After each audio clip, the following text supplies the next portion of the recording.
धन्यवाद काकडे सर. आणि छान हा उपक्रम आहे. सगळ्यांना थोडंफार रिफ्रेश होतं, काहीतरी नवीन ऐकायचा अनुभव येतो. कारण की जसं आपण रोज फूड फॉर बॉडी तसं फूड फॉर थॉट पण पाहिजे असतं. आपण जसं आपल्या शरीराची काळजी घेतो रोजच्या जीवनात, तशी मनाची पण काळजी घेणं, माइंडची काळजी घेणं पण तितकंच महत्त्वाचं आहे. कारण की माइंड आणि बॉडी हे एकमेकांशी सतत बोलत असतात, सतत संवाद करत असतात. माइंड आणि बॉडी म्हणजे बॉडीमध्ये काही प्रॉब्लेम झाला तर माइंडपर्यंत पोचतो आणि माइंडमध्ये काही प्रॉब्लेम झाला तर बॉडीपर्यंत पोचतो. आता आपण म्हणजे आमच्या प्रॅक्टिसमध्ये आपण भरपूर बघतो की आमच्याकडे यायला लोक खूप संकोच करतात किंवा त्यांना एक असतं की नाही मला डोक्यात काहीच प्रॉब्लेम नाही आहे.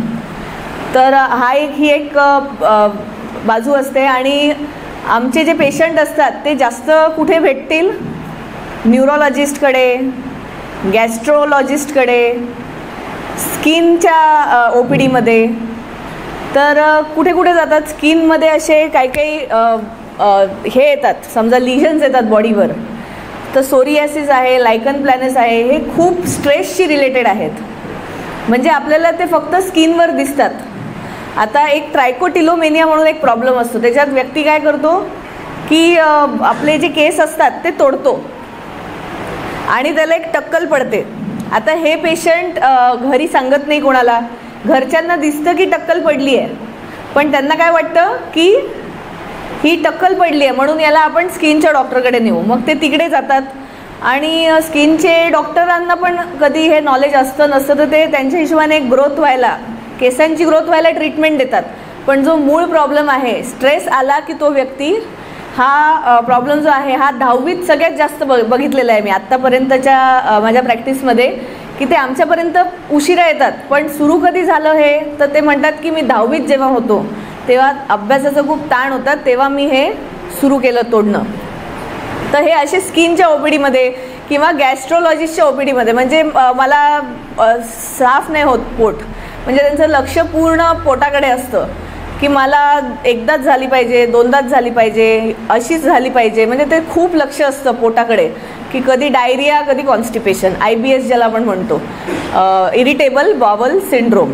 किंवा मग हेडेक म्हणजे न्यूरोलॉजिस्टकडे. त्यांना वाटतं की आपलं डोकं खूप दुखतं. पण कॉमनेस्ट कॉज म्हणजे बाकीचे पण कॉजेस असतातच, मी असं नाही म्हणत. ऑफकोर्स हे बाकीचे डॉक्टर जे आहेत ते जे ऑर्गॅनिक प्रॉब्लेम्स आहेत त्याला ट्रीट करतात. पण जे हेडेक आहे, most common cause of headache is tension headache. तर हा स्ट्रेसशी रिलेटेड आहे. तर हे सगळे जे प्रॉब्लेम्स आहेत ते कुठे ना कुठे माइंड बॉडीच्या म्हणजे जो ऑर्केस्ट्रा असतो आपला, समजा हे स्लाईड बदलायला काही आहे का आपल्याकडे? तर ऑर्केस्ट्रा जो असतो आपल्याला, आपला अलाइनमेंट असते, माइंड आणि बॉडीची जी अलाइनमेंट असते. समजा एखादा ऑर्केस्ट्रा आहे, त्याच्यात सगळे जर स्वर म्हणजे जे तबला आहे, पेटी आहे, ते एकत्र वाजत असतील तर ते आपल्याला संगीत वाटतं. पण एकमेकांचा ताल नसेल तर तो काय वाटेल? आवाज वाटेल, त्रासदायक आवाज वाटेल. तसंच जर आपल्या माइंड आणि बॉडीचा जर अलाइनमेंट, ऑर्केस्ट्रा चांगला चालू असेल तर आपण हेल्दी राहू, फिट राहू, चांगलं हॅपी राहू. पण तो ऑर्केस्ट्रा जर बिघडला आपला तर आपल्याला चांगलं वाटणार नाही. तर हे आपल्याला खूप महत्त्वाचं आहे. आता मी ऐकलं की तुम्ही सगळे फायनान्शियल सेक्टरमधले आहात, वेल्थ रिलेटेड, पैशाशी रिलेटेड. पण आज आपण कशाबद्दल बोलणार आहोत? इमोशनल वेल्थबद्दल. इमोशनल वेल्थ म्हणजे काय? आपण स्वतःसोबत आणि दुसऱ्यांसोबत कसं जुळू शकतो, किती प्रमाणात जुळू शकतो, त्याला आपण म्हणू इमोशनल संपत्ती म्हणजे भावनिक संपत्ती. तर ही आपल्याकडे आहे का? आपण डेली लाईफमध्ये फायनान्शियल सिक्युरिटीच्या मागे असतो की आपल्याला आपली फॅमिली, आपण फायनान्शियली सिक्युअर व्हावे, पैसे मिळावे. पण इमोशनली काय? भरपूर लोक मी बघते किंवा मग मी मुलांसोबत मी चाइल्ड सायकॅट्रिस्ट म्हणून प्रॅक्टिस करते, तर टीचर्सशी भरपूर संबंध येतो माझा. तर टीचर्स जे आहेत की ते खूप थकून जातात. तसंच तुमचाही जॉब जो आहे की कामाच्या याच्यात एवढं थकल्यासारखं होतं की घरी गेल्यावर काहीच करायची शक्ती राहत नाही, इमोशनल आणि फिजिकल.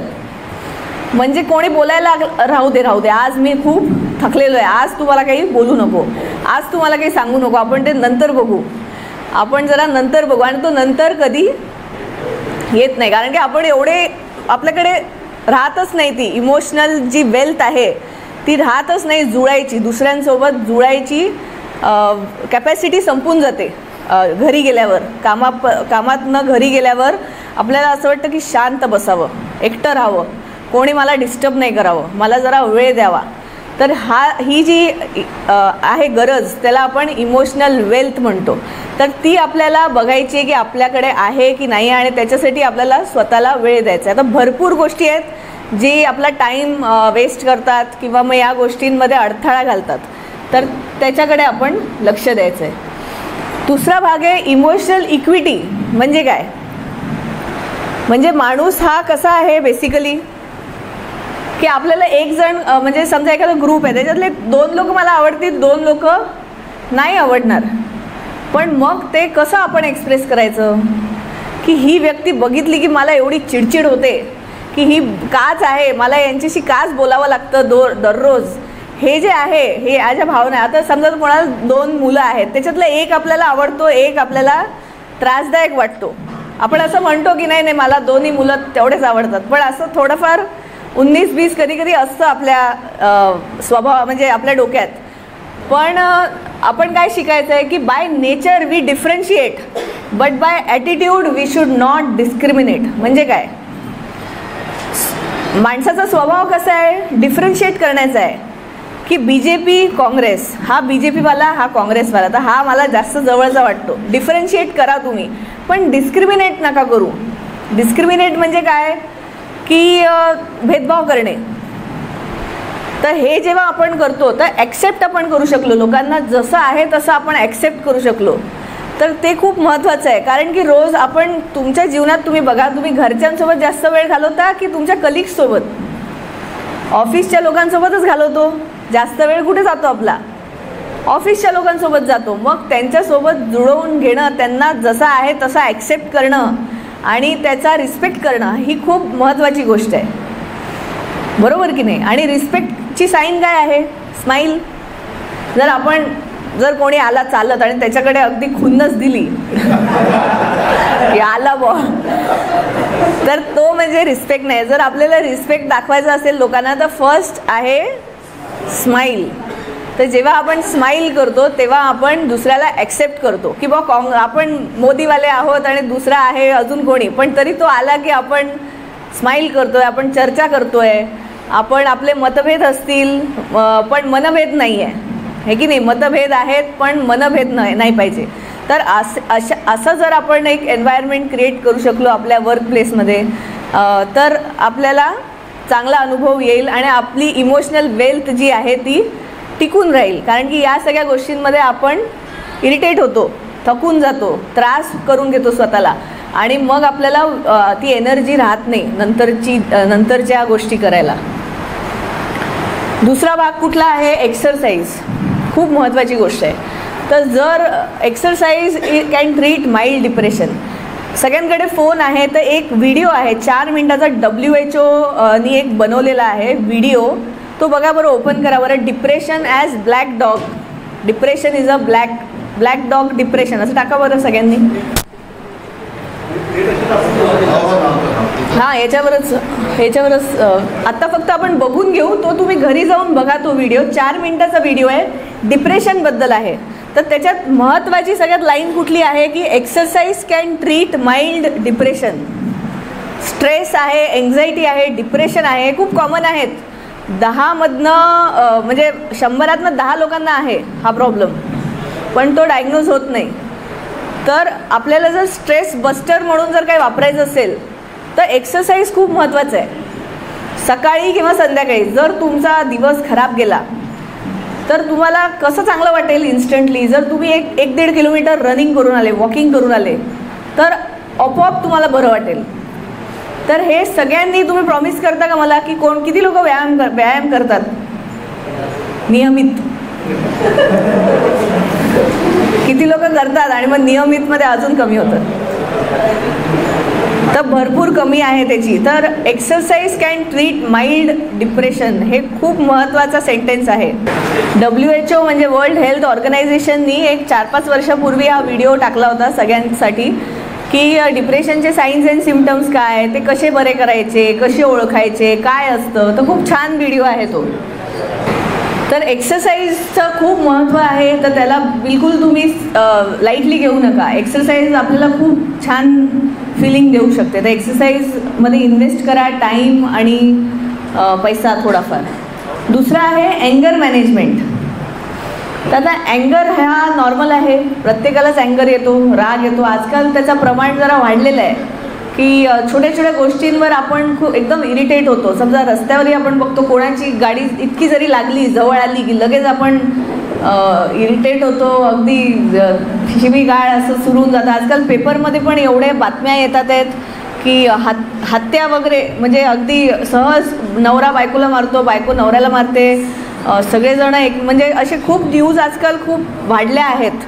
आणि तर हे रागच आहे एक प्रकारचा. तर रागाला मॅनेज करणं हे खूप महत्त्वाचं आहे. तर सगळ्यांना राग येतो, नॉर्मल आहे, राग येणं नॉर्मल आहे. पण अग्रेशन आणि ह्युमिलिएशन करणं कोणाचं हे नॉर्मल नाही आहे. म्हणजे राग येणं नॉर्मल आहे, पण तो व्यक्त कसा करावा हे खूप महत्त्वाचं आहे. कोणाला खूप घालून पाडून बोलणे म्हणजे काय, ह्युमिलिएट करणे, तर ते नॉर्मल नाही आहे. किंवा अग्रेशन, आक्रमक होणे, हे नॉर्मल नाही आहे. तर राग हे नॉर्मल आहे, पण आक्रमकता आणि दुसऱ्याला घालून पाडून बोलणे हे नॉर्मल नाही आहे. तर हा घरामध्ये पण आपल्याला दिसतो की भरपूर घरांमध्ये मी बघते की जे प्रॉब्लेम्स असतात, आता मुलं जे सायकोलॉजिकल इश्यूज घेऊन येतात, तर त्यांच्या घरी खूप प्रॉब्लेम्स असतात. म्हणजे आई खूप रागिष्ट असते किंवा वडील खूप रागिष्ट असतात.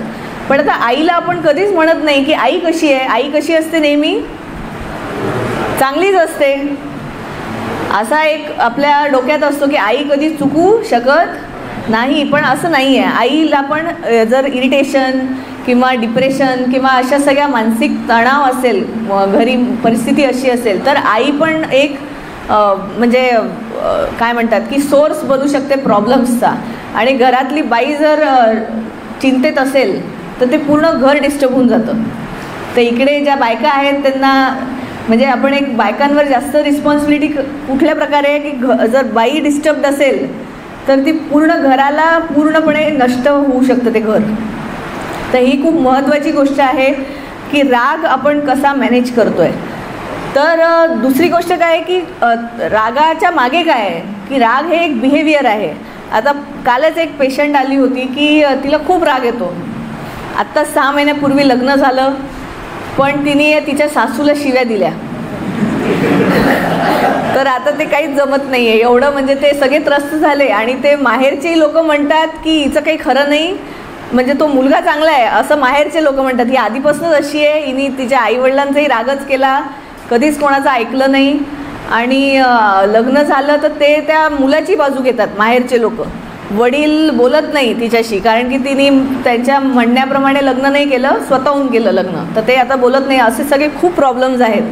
तर आता याच्यामागे जेव्हा आपण तिच्याशी बोललो तर तिच्या आतमध्ये एवढे प्रॉब्लेम्स आहेत की ती म्हणाली की मी 4 की 5 की 6 अगदी प्रायमरी स्कूलमध्ये असताना तिला तिच्याच घरी अब्यूज झालेला आहे. म्हणजे तिच्याच नातेवाईकांकडनं, जवळच्या नातेवाईकांकडनं. तर आता हा, आणि ती माझी म्हणजे मला असं विनवण्या करत होती की हे सांगू नका कोणाला, म्हणजे माझ्या आईला सांगू नका, खूप प्रॉब्लेम्स होतील घरी. तर आता हे सगळं झालं असताना ती कोणाला सांगू नाही शकत आहे. हे सगळं आधीपासून जे काही प्रॉब्लेम्स, सगळे फॅमिलीमध्ये सगळे इश्यूज, तर याचा परिणाम कुठे ना कुठे तर होणारच आहे. आणि अशा प्रकारे तिची आता जी पर्सनॅलिटी बनली आहे ती खूप अशी आक्रमक आणि रागिष्ट, आणि घरी वडीलही शिवीगाळ करतात. मी म्हटलं की हे शिवी जे आपण देतो तर आपण विचारायला पाहिजे तुमच्या घरी कोण देतं बा शिव्या अजून, की तुमच्यामध्ये आलं कुठून हे बिहेवियर. शिवी देणं जे आहे हे आपण शिकतो कुठून तरी लहानपणापासून. तर ती म्हणे माझे वडील शिवी देतात, म्हणजे आता ती ऐकायची नाही कोणाची, तर मला शिवी द्यायची म्हणे माझे वडील. आता तिने राग पकडला आणि आता ती दुसऱ्यांना देते शिव्या. आता ते कसं, आता तिचे घरचे म्हणतात की फक्त हिने एक गोष्ट करायला की कोणाला शिव्या नको द्यायला, बस एकच करा तुम्ही. तर आपण त्याची ट्रीटमेंट करतोय. पण आता प्रत्येक गोष्टीच्या मागे असते एक स्टोरी, आणि एका स्टोरीच्या मागे असतात आणखीन स्टोऱ्या.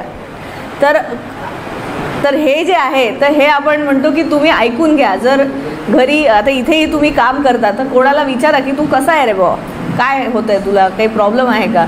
हे गप्पा मारणं, मला वाटतं की तुम्ही सगळेच क्लोज असाल एकमेकांशी, शेअर करत असाल, तर या गोष्टी खूप महत्त्वाच्या आहे. शेअरिंग खूप महत्त्वाचं आहे की काय प्रॉब्लेम चालू आहे, तर जर आपण शेअर केल्या कोणासोबत तर तो प्रॉब्लेम कमी होतो. पण आपण म्हटलं की नाही मी कोणालाच सांगू नाही शकत, माझ्यासोबत जे होतं आहे ते मी कोणालाही सांगू शकत नाही, माझ्यासोबत जे झालं आहे ते मी कोणालाही सांगू शकत नाही. समजा कोणाचा लॉस झाला फायनान्शियल, आता आमच्याकडे पेशंट येतात आजकाल, हे स्टॉक मार्केट खूप म्हणजे त्याचा वापर खूप वाढला आहे. तर ते एक गव्हर्मेंट ऑफिशियल होते, तर त्यांचे 60 लाख रुपये ते गमावले त्यांनी आत्तापर्यंत. म्हणजे खूप चांगला त्यांनी पूर्ण त्यांचा वर्क प्रोफाईल, पण 60 लाख रुपये गमावले. तर त्याची त्यांना एवढी लाज आहे की ते म्हणजे, पण हे शेअरिंग खूप महत्त्वाचं आहे. आता ते काय करतात की मी फॅमिलीला सांगणार नाही, पण मी हा रिकवर करेन. फॅमिलीला न सांगता मी हा लॉस रिकवर करण्याच्या नादात काय होतं, आणखीन लॉस होतो. तर ते जर तुम्ही शेअर केलं कोणासोबत तर तुमचे प्रॉब्लेम्स कमी होऊ शकतात. म्हणून शेअरिंग इज व्हेरी इम्पॉर्टंट. आता काही लोक म्हणतात की मला रागच नाही आहेत, बिलकुल नाही आहेत राग. तर ते काय आहेत, नाही त्यांच्याकडे मेडिकल फाईल्स खूप असणार. तो राग नाही येत ना, मग तो सप्रेस होऊन आणखीन कुठे निघतो, BP, शुगर, अशी गठ्ठी असणार मेडिकल फाईलची. जो एक्सप्रेस नाही होत राग, त्याचं हॉस्टिलिटी बनते. म्हणजे जर मी आता म्हटलं की आता सासूचा राग येतोय, अजून कोणाचा राग येतोय, मी नाही बोलू नाही शकत, मग ते थांबायचं की आता कधी सासू आणि मग माझा टाईम येईल कधीतरी. मग त्याच्यासाठी काय होतं की खूप हॉस्टिलिटी वाढते, मनामधली जो खुन्नस आहे ती वाढते. की दोघंही घरी सगळेजण चहा पितात आहेत पण खुन्नस आहे, मनामध्ये खुन्नस आहे. तर असं नको. तर हा जो राग आहे त्याला एक्सप्रेस होणं आणि चांगल्या प्रकारे थोडंफार माइल्ड याच्यात एक्सप्रेस होऊन मोकळं होणं हे खूप गरजेचं आहे. कारण की तो एक्सप्रेस नाही झाला तर तो आपल्या शरीराला खराब करतो. नेक्स्ट आहे की इम्परफेक्शन कधी कधी चांगलं असतं. काय लिहिलं आहे, imperfect kitchen is happy house. म्हणजे काय की काय अव्यवस्थित असेल थोडंफार काही प्रॉब्लेम नाही. आता कुठे बाहेर जायचं म्हटलं आणि 5 दिवस आई पॅकिंगच करते किंवा एकदम बिझी आहे, म्हणजे त्या ट्रिपचा पूर्ण आनंद खराब होऊन जातो. आता घर आहे पण ते आता जे OCD नावाचा एक प्रॉब्लेम असतो, त्याच्यात साफसफाई करण्याचा खूप प्रॉब्लेम असतो लोकांना. की ते सगळं एकदम, आता जसं हे आहे तर हे असं म्हणजे असंच पाहिजे, हे म्हणजे इथेच पाहिजे, हे असं असेल तर नाही चालत. तर ते OCD त्याला म्हणतात, ऑब्सेसिव्ह. तर त्याच्यात काय होतं की ते आता चिखलाचे पाय आणले कोणी घरात, खेळून आलं मूल, तर मग खूप चिडचिड होते, खूप असा त्रागा होतो की नाही मला सगळं साफच पाहिजे. सर समजा नातेवाईक येऊन बसून गेले सोफ्यावर गादीवर, मग ते सगळं काढा, धुवायला टाका, असा असतो प्रॉब्लेम. जास्त प्रमाणात ज्यांना असतं ना, तर त्यांना कोणी पण बाहेरचे आले घरामध्ये तर ते पटत नाही. ते त्यांचं कुठे ते बघत राहतात, हे कुठे हात लावतात आणि मग ते गेल्यावर ते पटापट सगळं चेंज करतात. तर माझ्याकडे पेशंट येतात की कोणी आलं आमच्या घरात की आमचं लक्ष तिथेच असतं की तो कुठे बसला आणि कुठे हात लावला त्यांनी, तर ते सगळं मग साफ करावं लागतं नंतर. तर हे जे परफेक्शन जे आहे तर त्याच्यात खूप प्रॉब्लेम्स होतात. हे OCD झालं तर एक याच्यात कोरोनाच्या काळात हे वाढलं, हँड वॉशिंगची सूचना मिळाली होती सगळ्यांना. तर ज्यांची ही हे होती टेंडन्सी होती OCDवाली, तर त्यांनी ते खूप पकडून घेतलं आणि आता कोरोना गेला तरी ते काही निघत नाही आहे. OCDचं हँड वॉशिंग ते काही निघत नाही. आता एक महिला होत्या, त्या नॉर्मली तर 2 तासात स्वयंपाक करायच्या, पण कोरोनानंतर त्यांना स्वयंपाक करायला 9ला डब्बा द्यायला सगळ्यांना त्या 3 वाजता उठत होत्या. म्हणजे एवढा चेंज झाला की त्यांना 3 वाजता, आणि टाकी संपत होती सारखी, पाण्याची टाकी हात धुण्यामुळे सारखी संपत होती. उन्हाळा म्हणजे बाकीच्यांनी आंघोळ नाही केली तरी यांचं चालू, हात धुणं, आंघोळ करणं सारखं. तर हा जो टाईम पिरियड वाढून जातो स्वच्छतेमध्ये आणि जागच्या जागी सगळं ठेवणं, तर हे सगळे जे प्रॉब्लेम्स आहे परफेक्शनचे, तर हे आपल्याला थोडं रिलॅक्स व्हायला पाहिजे की ठीक आहे, चालतं आहे, काही प्रॉब्लेम नाही. Imperfect mother is happy wife, की चालतं आहे, थोडंफार इकडे तिकडे चालतं आहे. एवढं आपण रिजिड राहून, एवढं असं पकडून ठेवून की असं म्हणजे असंच पाहिजे. काही काही माणसांमध्ये हे असतं की ते घरी आल्यावर त्यांना सगळं टापटीप पाहिजे. त्यांची डिमांड असते की माझी बायको घरी आहे ना, मग मी घरी आल्यावर मला बायको पण एकदम चांगल्या कपड्या, म्हणजे ते असे सांगतात की हिनी तर चांगलं राहायला पाहिजे ना, की त्यांनी चांगलं एकदम टापटीप राहायला पाहिजे आणि त्यांचं जे घर आहे ते पण एकदम टापटीप पाहिजे. तर ते मग ते चिडचिड होते, नाही तर नसेल तर या सगळ्या गोष्टी आहेत. ते इम्परफेक्शन चालतं आहे, इम्परफेक्शनमध्येच परफेक्शन आपण शोधायला पाहिजे आणि आनंदी राहायला पाहिजे. तर एखादी हॉबी असेल तर ती जपायला पाहिजे. हॉबी जोपासणं खूप चांगली गोष्ट आहे. आणि डुईंग नथिंग, आजकाल फोनमुळे असं झालं आहे की आपण कधी असा वेळ घालवत नाही की आपण काहीच नाही करत आहे. पहिले असं आपल्याला फोर्सफुली व्हायचं की जेव्हा काही काम नसायचं, लाईन गेली आहे, काहीच नाही करायला, मग तेव्हा आपण असंच बसायचो. आधी म्हणजे काही वर्षापूर्वी, समजा 15 वर्षापूर्वी, म्हणजे आम्ही लहान असताना मला आठवतं की अशी गोष्ट व्हायची की लाईन नाही आहे, कोणी खेळायला नाही आहे आणि तुम्हाला असंच बसायचं आहे. पण आता आपल्या मुलांना पण आपण बघतो की त्यांना सतत काहीतरी पाहिजे. फोन तरी दे, मग मी काय करू, मग मी बोर झालो, हे सतत असतं की मला बोर होतं आहे. तर बोर होणं पण महत्त्वाचं आहे, बोर होता येणं पण महत्त्वाचं आहे. तर काहीच न करणं हे पण महत्त्वाचं आहे. तर हा असा एक वेळ घालवा. 10 मिनटं आपण काहीच करत नाही आहे, लगेच आपला हात फोनकडे जातो. असा एकही क्षण जात नाही की आपण काहीच करत नाही आणि बसतो आहे. तर हे पण खूप महत्त्वाचं आहे. आणि एक पंचामृत आहे, त्याच्यात या 5 गोष्टी येतात. कुठल्या कुठल्या? योगा, एक्सरसाइज, चांगलं जेवण, झोप आणि काइंडनेस. काइंडनेस म्हणजे मराठीत काय? हां,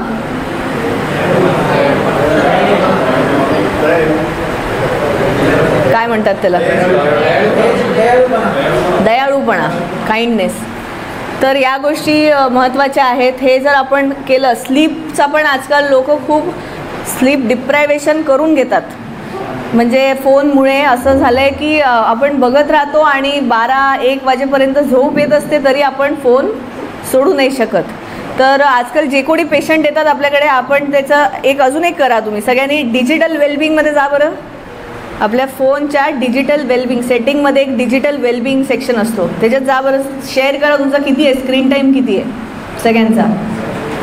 सेटिंगमध्ये डिजिटल वेलबिंग म्हणून एक ऑप्शन आहे, त्याच्यात आपल्याला स्क्रीन टाईम दिसतो. 3.25 तास.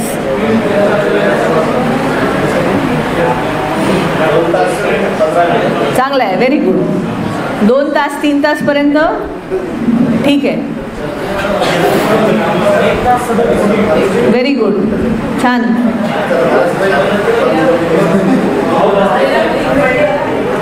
बढिया, व्हेरी गुड. आत्तापर्यंत नाही, आजचा नाही, कालचा बघा. आत्ताचं सांगताय तुम्ही, कालचा बघा. डॅशबोर्ड म्हणून अजून एक सेक्शन आहे त्याच्यात. डॅशबोर्डमध्ये आपल्याला दिसतो किती आहे, कोणाचा आहे 8 तास. तुमची ड्युटी कधी आहे मग?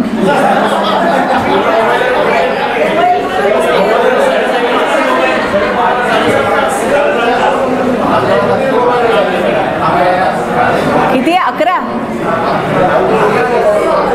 कोणाचा बघा बरं. तर 8-8-8चा रूल असतो. 8-8-8चा रूल असतो. 8 तास झोप, 8 तास झोप, 8 तास काम आणि 8 तास बाकीच्या गोष्टीमध्ये सगळं आलं. आंघोळ, बाथरूम, व्यायाम, जेवण, खाण, लोकांशी गप्पा. तर हे 8-8-8चा जर आपण रूल फॉलो केला तर 11 तासामध्ये तुमचं कसं होतंय मग? फोनवरच. हां, पण 8 तास फोनवरच आहे का काम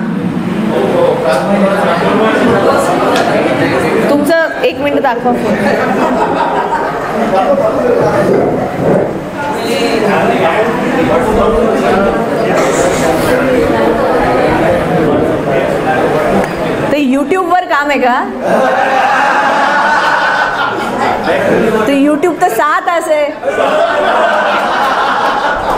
हे बघा, याचं त्याचं हे पण येतं. यूट्यूब 6 तास आहे, इंस्टाग्रामवर आहे का काम? इंस्टाग्राम 1 तास आहे.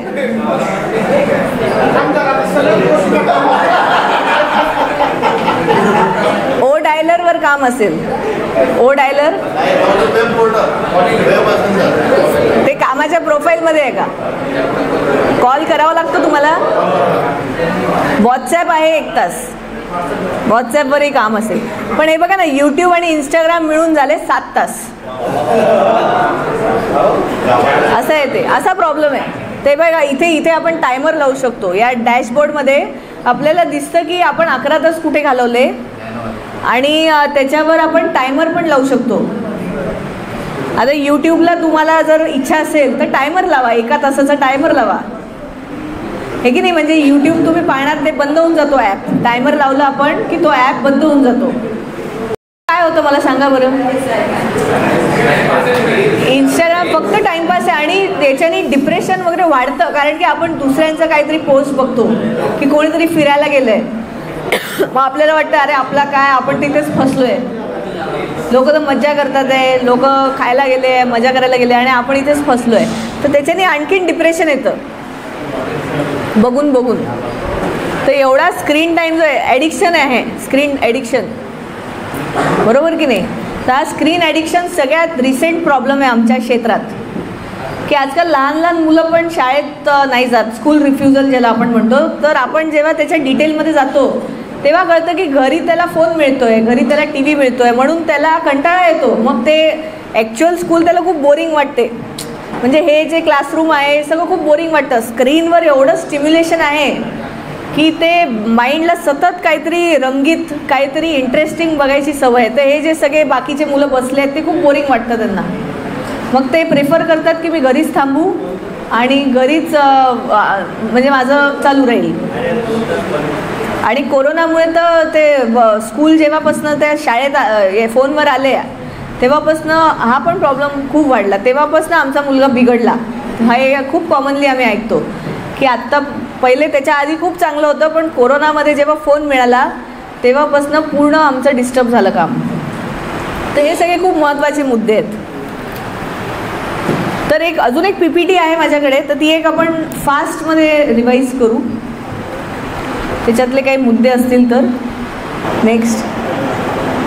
तर हे सगळे आहेत स्ट्रेसचे साईन्स. म्हणजे इन्सोमनिया, झोप न लागणे, कॉन्सन्ट्रेट न करता येणे, खूप ॲबसेंटी होणे कामात किंवा शाळेत, डिप्रेशन वाटणे, खूप राग चिडचिड होणे, घरामध्ये ताणतणाव असणे, घरामध्ये सतत वादविवाद होणे, मायग्रेन, हेडेक, बॅक प्रॉब्लेम्स, हे सगळे, या सगळ्या गोष्टी होणे, हे साईन्स आहे की आपला स्ट्रेस वाढत चालला आहे. नेक्स्ट. तर कॉजेसमध्ये हे आहेत जॉब इन्सेक्युरिटी, जॉबची इन्सेक्युरिटी असणे. तर हा खूप एक मोठा स्ट्रेस आहे. जेव्हा जबाबदाऱ्या असतात आपल्यावर आणि जॉबचा प्रॉब्लेम असतो. बॅड बॉसबद्दल सगळे बोलतात आहे, माझ्या मते असं आहे. हाय परफॉर्मन्स डिमांड असणे, खूप कॉम्पिटिशन असणे, टार्गेट्स असणे,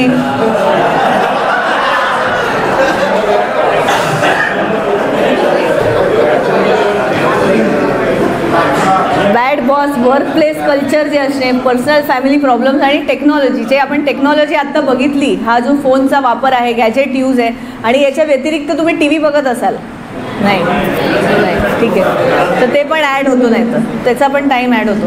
तर हे सगळे जे आहेत हे कॉजेस ऑफ स्ट्रेस आहेत. नेक्स्ट. आता एक स्ट्रेस आणि डिस्ट्रेस. थोडा स्ट्रेस चांगला असतो आपल्यासाठी, थोडा पाहिजे टार्गेट, पण खूप असेल तर प्रॉब्लेम होतो. तर थोडं टार्गेटची पाहिजेच, कारण की त्याच्याशिवाय आपण हलतच नाही. नेक्स्ट.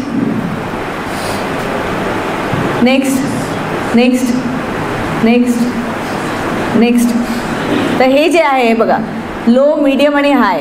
तर लोमध्ये व्यक्ती काय करेल, काहीच स्ट्रेस नसेल तर फक्त झोपला राहील, काहीच नाही करणार, काही डिमांड्सच नसतील. आपण परीक्षा असतो म्हणून अभ्यास करतो, बरोबर की नाही. तर थोडा स्ट्रेस गरजेचा आहे. तर तो ऑप्टिमलपर्यंत जाणे ठीक आहे, पण त्याच्यानंतर जर वाढला तर त्याच्यामुळे आपल्याला एन्झायटी होते आणि आपला जो परफॉर्मन्स आहे तो कमी होतो. तर हा बेल्स कर्व म्हणतात त्याला. Next next next. तर या सगळ्या स्ट्रेस बस्टर्स काय आहेत? बी प्रिपेअर्ड फॉर चेंजेस. काही पण कधी पण बदलू शकतं. कुठलेही बदल झाला ना की खूप आपल्याला काही दिवस लागतात ॲडजस्ट व्हायला. कोणाची ट्रान्सफर झाली तर आपल्याला वेळ जातो, आपल्याला एकदम टेन्शन येतं की आता कसं होईल. जर म्हणजे महिलांकरता पण जर मुलांच्या शाळेचा टायमिंग जरी बदलला तरी आपल्याला स्ट्रेस येतो की आता कसं मॅनेज होईल, आता कसं आपण त्याला कोण घ्यायला जाईल, कोण पोचवायला जाईल. हे सगळे जे चेंजेस असतात पण हे नेहमी होतच राहणार, चेंज होतच राहणार. जेव्हा मुलगा सिनियर KGमधनं फर्स्टमध्ये जातो तेव्हा पण बदल होतो. तर कधी कधी मुलं हॉस्टेलला जातात, दुसऱ्या गावी जातात, तेव्हा पण प्रॉब्लेम होतो. तर चेंज जे आहे तो कॉन्स्टंट आहे, चेंज होतच राहणार. म्हणून बी प्रिपेअर्ड फॉर चेंज. स्वतःकरता वेळ शोधा. Avoid giving to alcohol, smoking and other drugs. म्हणजे आपल्याला अल्कोहोल स्मोकिंग जे असतं ते आपल्याला स्ट्रेस बस्टर्स वाटतात, पण ते असं नाही आहे. ते लाँग टर्ममध्ये आपला स्ट्रेस नक्कीच वाढवणार आहे. तर ते सेल्फ मेडिकेट करू नका. अल्कोहोल आणि सिगरेट घेणे म्हणजे काय आहे? सेल्फ मेडिकेट करणे, म्हणजे स्वतःहून औषध घेणे. तर ते तसं नाही आहे, बरोबर. ते तुमच्या शरीराकरता खूप हानिकारक आहे आणि नंतर तुमचा पैसा खूप जाऊ शकतो. त्याच्यापासनं जे त्रास होतात त्यांची ट्रीटमेंट करायला खूप पैसा जाऊ शकतो. म्हणून त्या गोष्टी अवॉइड करा. पॉझिटिव्ह ॲटिट्यूड ठेवा. नेहमी एक सकारात्मक ॲटिट्यूड पाहिजे लाईफमध्ये, की काही झालं तरी आपण जो 12th फेल पिक्चर पाहिला का कोणी? किती छान पिक्चर होता. त्याच्यात काय होतं? Restart restart restart restart. तर ते खूप महत्त्वाचं आहे. काही पण झालं आयुष्यात तरी आपण काय करायचं? रिस्टार्ट करायचं. आणि ब्रीदिंग एक्सरसाइजेस आहे, व्हिज्युअलायझेशन आहे. तर ब्रीदिंग एक्सरसाइजेसमध्ये मी तुम्हाला एक शिकवते, त्याला म्हणतात बॉक्स ब्रीदिंग. ठीक आहे. तर त्याच्यात काय आहे? Inhalation, hold, exhalation, hold. असं करूया बरं. हे बघा,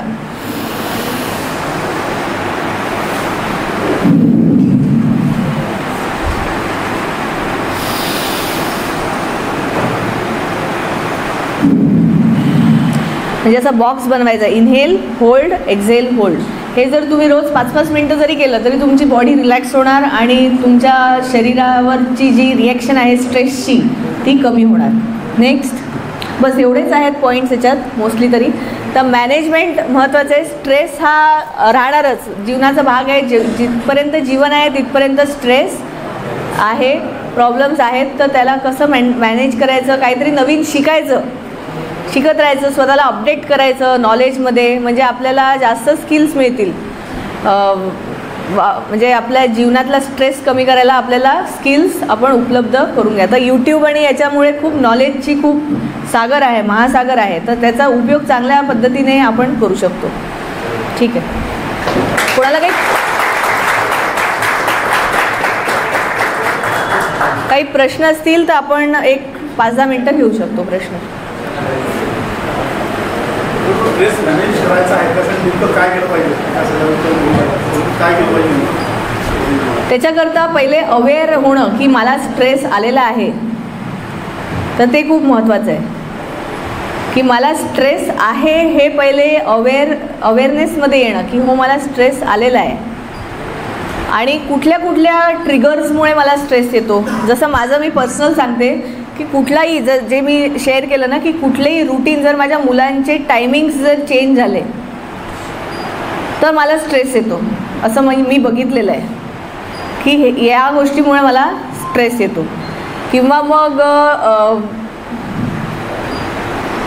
तर प्रत्येकाचं वेगवेगळं असू शकतं की कुठले आहेत स्ट्रेसचे ट्रिगर्स कुठले आहेत ते ओळखणे. आणि आपण म्हणजे आता दुसरी एक गोष्ट होती की स्ट्रेस आला की हे जे मी बसते ना, समजा ओपीडीत बसते तर मी हे असं करते पायाला, म्हणजे त्याचं साल काढणे. तर मला हे आता याच फील्डमध्ये असल्यामुळे मला ते जाणवलं की आपण जेव्हा हे कृती करतो तेव्हा आपल्याला काहीतरी विचार वाढलेले आहेत म्हणून आपण ते करतो आहे. तर त्या गोष्टीला माइंडफुलनेस जे शिकवलं आहे गौतम बुद्धांनी, माइंडफुलनेस किंवा मग आजकाल हे माइंडफुलनेसबद्दल खूप आहे. तर आपल्या डोक्यात काय चालू आहे हे ओळखणे ते महत्त्वाचं आहे. आणि मग प्रॉब्लेम सॉल्विंग, मग सोल्युशन ओरिएंटेड की आता कुठली गोष्ट आपण चेंज करू शकतो की नाही, आपल्या हातात काय आहे. कंट्रोलमध्ये खूप महत्त्वाचं आहे की माझ्या कंट्रोलमध्ये काय आहे आणि काय नाही आहे हे डिफरन्शिएट करू शकणे. तुम्ही उदाहरण द्या कशामुळे स्ट्रेस होतो. मला सगळ्यात लोकांमुळे ट्रेस होतो. काय झालं काय होतं, मी जर एखाद्याला काम सांगितलं, आता मी तर कंट्रोलिंग ऑफिसर बरोबर आहे आणि आम्ही काम करतो. एखाद्या व्यक्तीला किती पॉझिटिव्ह करायचा प्रयत्न केला तुमच्या निगेटिव्ह ना, त्याच्यामुळे आपण निगेटिव्ह होतो. बरोबर. म्हणजे त्या ट्रेसमुळे माझा ट्रेस वाढतो कधी कधी. बरोबर. एखादा काम सांगताना सांगावा लागतो, परंतु तो सुरुवातच निगेटिव्ह करतो. होईल काय, नाही होईल काय, बरोबर. काय करू शकते. तर त्याच्यात काय करायचं की काम सांगताना त्याला म्हणायचं एक वही आणि पेन आण. वही आणि पेन आणि जे जे आपण सांगतो ते त्यांना म्हणायचं लिहून लिहा. पहिले लिहा आणि कधी कराल ते सांगा. लिहा आणि कधी कराल. वेन काय म्हणतात.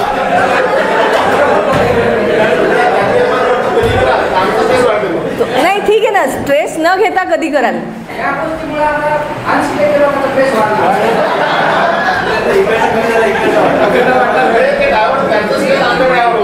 तसं नाही, स्ट्रेस न घेता कधी कराल, कधी शक्य आहे. मग आता ते घेतलं, ते लिहून ठेवलं ना, मग आता तू तर दिलंच नाही मला, असं नाही.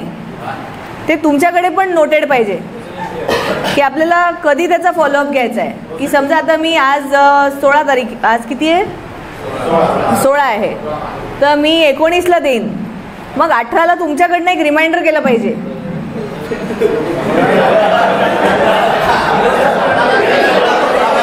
किंवा आजच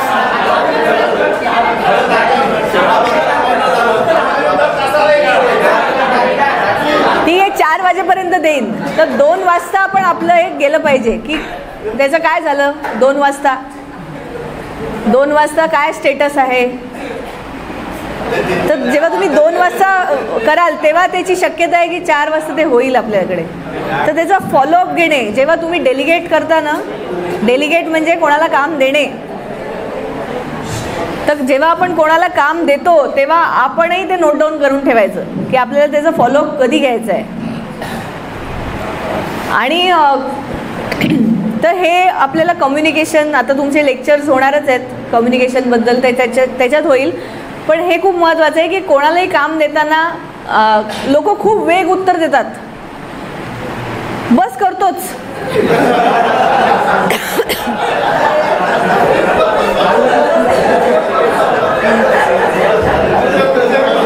खूप वेग उत्तर देतात. बस देतोच सर,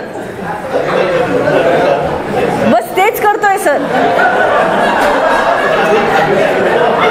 बस झालंच सर. तर ते वेग म्हणजे त्यांना आपल्याला परत 4 प्रश्न विचारावे लागतात. विचारायचे नेमकं आत्ता काय करतोय, नेमकं किती झालंय. मग तो म्हणेल की आत्ता मी फाईल काढतोय बाहेर. असं खूप वेग, म्हणजे जे ऐकायचं असतं तुम्हाला ते ऐकवतात लोक. जे तुम्हाला उत्तर अपेक्षित आहे ते देऊन देतात, पण ते रियालिटी नसते ती. म्हणजे तुम्हाला तात्पुरतं ते तुम्हाला फील गुड करवतात की बस आता होणारच आहे असं आपणही गृहीत धरतो, पण ते ॲक्च्युअल रियालिटी तशी नसते. तर ते आपल्याला आपण काय करू शकतो हे की नाही, तर त्यांनी तसं काम करावं हे आपल्या कंट्रोलमध्ये नाही आहे. पण आपल्या कंट्रोलमध्ये काय आहे, हे बाकीचे चेंजेस आणणं, फॉलोअप शिकणं हे आपल्या कंट्रोलमध्ये आहे. आणि हे सगळं आपल्याला चांगल्या भाषेत करावं लागतं अर्थात, कारण की ओरडून किंवा असं नाही होत, कामं होतच नाहीत. मग ते आपल्याला हळूहळू करावं लागेल. बदल स्वतःमध्ये एक प्रॅक्टिस करावी लागेल. तर हे बघा, हे जे आहे व्हॉट अदर पीपल बिलीव्ह, हे आपल्या कंट्रोलमध्ये आहे का नाही. तर हे आयडेंटिफाय करणं खूप महत्त्वाचं आहे की प्रत्येकाने पटापट काम करणं हे माझ्या हातात नाही आहे, पण माझ्या हातात आहे फॉलोअप घेणं, माझ्या डायरीमध्ये नोट डाऊन करून ठेवणं की मला काय काय आज करायचं आहे काम, हे माझ्या हातात आहे. पण त्यांनी मला सगळं द्यावं वेळेवर हे माझ्या हातात नाही आहे. तर हे आयडेंटिफाय करणे आणि त्याच्यावर काम करणे. तर in my control, out my control, out of my control. तर आउट ऑफ माय कंट्रोल जे आहे त्याच्यावर आपण वेळ घालून उपयोग नाही की तो मला असा का बोलला. आता हे माझ्या हातातच नाही, त्यांनी मला काय बोलावं हे माझ्या हातात नाही आहे. मग त्याच्यावर वेळ घालवणं किंवा काच बोलला, असं नव्हतं बोलायला पाहिजे, तर ते आपल्या हातातच नाही आहे. त्याला आपण रिस्पॉन्ड कसं करतो ते आपल्या हातात आहे. तर in my control, out of my control ही खूप चांगली टेक्निक आहे. हे पदोपदी आपण लक्षात घ्यायला पाहिजे. आणि प्रॉब्लेम सॉल्विंग म्हणजे जर हा प्रॉब्लेम आहे हा सॉल्वेबल आहे की नाही आहे. सॉल्वेबल असेल तर तो प्रॉब्लेम आहे, सॉल्वेबल नसेल तर ती परिस्थिती आहे. काय समजलं? की कुठला प्रॉब्लेम तुम्हाला वाटतोय त्याचं सोल्युशन असेल तर तो प्रॉब्लेम झाला. जर त्याचं सोल्युशनच नाही आहे तर ती परिस्थिती झाली. मग त्याला ॲक्सेप्ट करायची. मग ॲक्सेप्ट करण्याशिवाय आपल्याला काही मग ते नॉन चेंजिंग परिस्थितीचं आपण काय करणार? त्याच्याबद्दल त्याला प्रॉब्लेम समजून चालणारच नाही. ठीक आहे. मॅडम एक प्रश्न झाला करायचं आहे की माझं एक दिवसभराचं काम आहे, मला ते 4 कामं पूर्ण करायचं आहे. ते 4 कामाचंच टायमिंग आहे की पूर्ण माझा वेळ त्याच्यामध्ये देईल. माझ्या टीमचा वेळ देईल किंवा ते असे करत असताना आणखी जर 3 कामं तिथं आले तर मग ते पूर्ण 7 काम त्या टाईममध्ये ते घेऊच नाही शकतो. ते करताना आमच्या टीमसोबत किंवा मग आम्हाला स्टेटवरून किंवा इतर कामं येतात ते थोडंसं त्यावेळेस आमचं जे माझं स्वतःची असं चिडचिड बनवता आहे त्याला ते झालंच पाहिजे नाही होत. घरी जाऊन आणखी फॅमिलीसोबत डिस्टर्ब तयार होते. मग हे कमी करण्यासाठी काय करतो? म्हणजे परिस्थिती अशी असते की ते कामं आणू शकत असतं आणि किंवा मग ते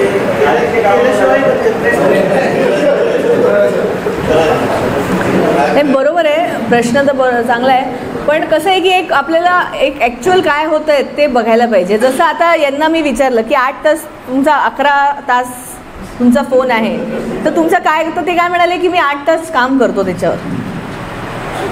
तर हे रिॲलिटीशी मिळतं जुळतं नाही आहे ना. हे रिॲलिटी मी तुमचं फक्त एक्झाम्पल घेते, तुमच्यावर नाही अजून भरपूर लोक असतील. तर हे रिॲलिटीशी संबंधित नाही आहे की हे काम होऊ शकत नाही, हे इम्पॉसिबल आहे. हे रिॲलिटी टचमध्ये आहे का? तर आपली इफेक्टिव्हिटी आपण कशी वाढवू शकतो, आपण काय करू शकतो, इफेक्टिव्हिटी वाढवायला काय करू शकतो हे ना. तर त्याची एक रिॲलिटी टच येणं खूप महत्त्वाचं आहे की रिॲलिटी टच काय आहे की आणि एक पॉझिटिव्ह ॲटिट्यूड की हो करतो बुवा मी करू शकतो. असं करून करून जर आपण इफेक्टिव्हिटी वाढवली तर याच्यात नेमकं काय होतं ते बघावं लागेल. ते असं काय त्याचं एक उत्तर नाही आहे. कारण की जर खूपच असेल तर मग म्हणावं लागेल की हे शक्य नाही माझ्याकडनं. मग त्याचे जे काही हे शक्य नाही आहे किंवा तुम्ही मला शिकवा मी कसं करू हे की नाही. तर ट्रेनिंग जास्त वाढवावं लागेल की जर कोणाला वाटते की हे शक्य नाही आहे तर मग ते आहे का शक्य, तुमच्या सिनियरला विचारा की माझं हे बरोबर आहे का जजमेंट की हे शक्य नाही आहे.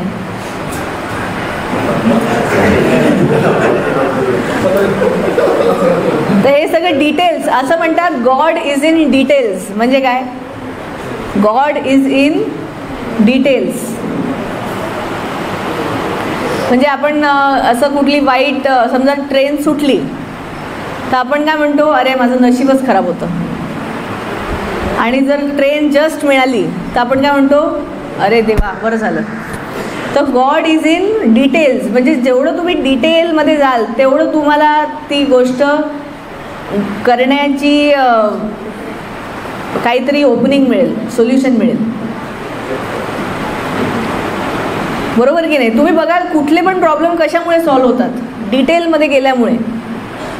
कुठल्याही गोष्टीच्या रूट कॉजपर्यंत पोचल्यामुळे, डिटेलमध्ये गेल्यामुळे ते प्रॉब्लेम सॉल्व्ह होतात. तो आता 370 पिक्चर कोणी पाहिला? आर्टिकल 370 पाहिला का? कोणीच नाही पाहिलं.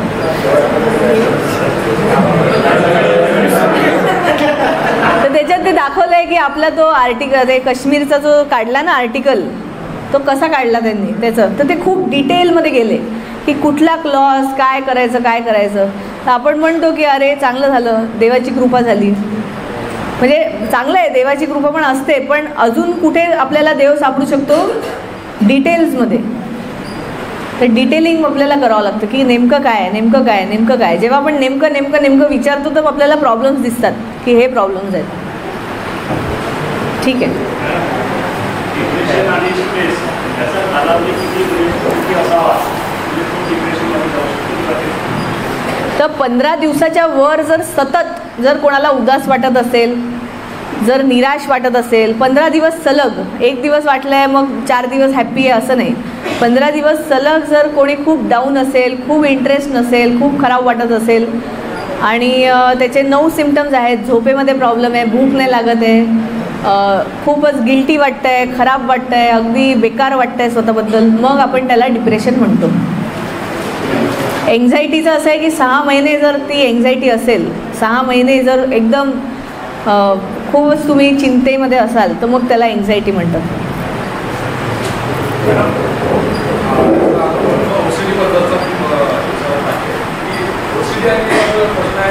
दुसऱ्यांमुळे जर आपले स्ट्रेस वाढत असेल, आपण स्वतःवर जो आपले कारण आहे स्वतःवर स्ट्रेस वाढण्याचे त्याच्यावर आपण काहीतरी सोल्युशन स्वतःहून करू शकतो.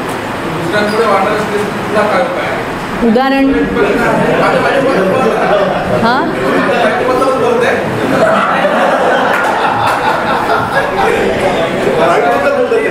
ओसीडीचे जे प्रॉब्लेम तुम्ही दाखवले तेच प्रॉब्लेम मी फेस करत आहे. फेस करतो आणि म्हणजे त्याला माझ्याकडून संपूर्ण परफेक्शनची एक्सेप्टेशन आहे आणि मी ते करू शकत नाही कारण माझ्यात ते परफेक्शनचे होतच नाही. याच्यावर काही उपाय करता येईल का? कारण कसं आहे तर त्यांना अवेअरनेस, हे असे काही व्हिडिओज त्यांना दाखवा की हा एक प्रॉब्लेम असू शकतो बा, की अवेअरनेस. कारण की कोणालाही असं म्हटलं की तुमच्यामध्ये प्रॉब्लेम आहे तर ते आवडत नाही कोणाला, आपण सांगू नाही शकत कोणाला. हां मग तर आणखी चिडतील त्या.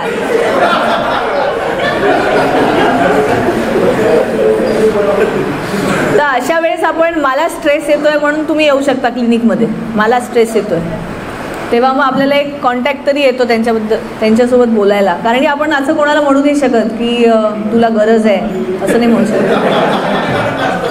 हां हां बरोबर.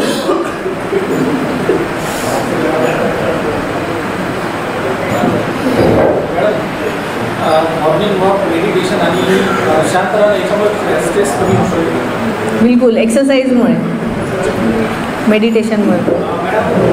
आत्मपरीक्षण करून स्वतः त्याच वेळेस बरोबर.